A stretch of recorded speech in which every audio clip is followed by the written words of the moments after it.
میں چاہتا ہوں کہ اس کی بنیاد پر آپ اپنی سوچ کو سب میں اور آپ سب اپنی سوچ کو تھوڑا بدلنے کی کوشش کریں۔ مجھے نماز اس لیے نہیں پڑھنی چاہیے صرف کہ نہیں پڑھوں گا تو سزا ملے گی۔ اصل میں قرآن نے نماز کے مقاصد، اصل مقصد کیا ہے کہ میرا رب مجھے یاد رہے، اقیم الصلاۃ لذکری، اپنے رب کو یاد رکھنا ہے۔ اور پھر کہا ہے ان الصلاۃ تنہی عن الفحشاء والمنکر، کہ نماز بے حیائیوں سے اور گناہوں سے روکنے والی چیز ہے۔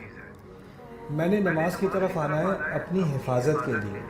اگر سارا رشتہ میرا نماز کے ساتھ صرف یہ ہے کہ میں عذاب سے بچنے کے لیے نماز پہ آ رہا ہوں، تو بس وہ حاضری دے کے میں فوراً نکل جاؤں، چلو منیمم ریکوائرمنٹ پوری ہو گئی۔ میں نماز کے لیے کی طرف اپنی صحت کے لیے نہیں آ رہا، اپنی بہتری کے لیے نہیں آ رہا، اپنے دل کو زیادہ مضبوط کرنے کے لیے نہیں آ رہا، بس عذاب سے بچنے کے لیے آ رہا ہوں۔ یہ بہت ہی منیمم قسم کا تعلق ہے نماز کے ساتھ، اور میرے نزدیک یہ بہت نیگیٹو قسم کا تعلق ہے۔ یہ تو اس طرح کہنا ہے کہ میں اپنی امی کو جا کے سلام اس لیے کہتا ہوں کہ نہیں کہوں گا تو وہ تھپڑ ماریں گی۔ ماں کو جا کے سلام اس لیے کہا جاتا ہے کہ اس سے مجھے اس سے محبت ہے۔ میرا دل نہیں مانتا کہ میں جا کر سلام نہ کروں، اٹھ کر گلے نہ لگاؤں۔ تو جس چیز سے محبت ہو جائے نا، تو وہ انسان، انگلش میں وہ کہتے ہیں لیبر آف لو۔ تو نماز، صلاح should be a labor of love، کسی کی مدد کرنا، یہ سوچ کر کہ اگر نہیں کروں گا تو گناہ ہوگا۔ یہ بھی میرے نزدیک ایک بہت کم سوچ ہے، اس سے ہمیں اوپر بڑھنا ہوگا۔ میں کسی کی مدد اس لیے کروں کہ شاید اگر ایک دن مجھے مدد چاہیے ہو تو میں کیا کروں؟ اور اللہ تعالیٰ نے یہ جو تحفہ مجھے دیا ہے، یہ انسان میرے جو سامنے ہے جس کو مدد کی ضرورت ہے، یہ تحفہ دیا ہے مجھے کہ اس کے ذریعے میں اپنے گناہ معاف کروا لوں۔ اس کے ذریعے اللہ تعالیٰ نے مجھے اپنی خدمت کرنے کا ایک موقع دیا ہے۔ جیسے موسیٰ علیہ السلام نے دو لڑکیوں کی مدد کی، مدین میں جا کر درخت کے نیچے بیٹھے اور کہتے ہیں ربی انی لما انزلت الی من خیر فقیر۔ اس کے معنی میں سے ایک معنی یہ بھی ہے، میرے رب ابھی جو تم نے مجھے اچھا کام کرنے کا موقع دیا، اگر کوئی اور بھی خیر کرنے کا موقع مجھے دے دے تو میں اس کا محتاج ہوں، اس کا فقیر ہوں۔ ان کو ایک رغبت ہے کہ میں کوئی اور اچھا کام کروں۔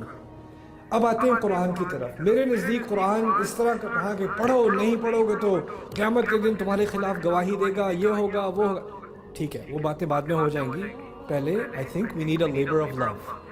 پہلے جس چیز کی ہمیں ضرورت ہے کہ یہ قرآن الرحمن نے بھیجا، الرحمن علم القرآن، شدید محبت اور خیال کرنے والا الرحمن۔ رحمت کے لفظ سے آپ کو عربی کے جو اس کے معنی ہیں وہ سامنے نہیں آتے اتنی آسانی سے اردو میں۔ رحمت میں شدید محبت بھی ہے اور خیال کرنا بھی ہے۔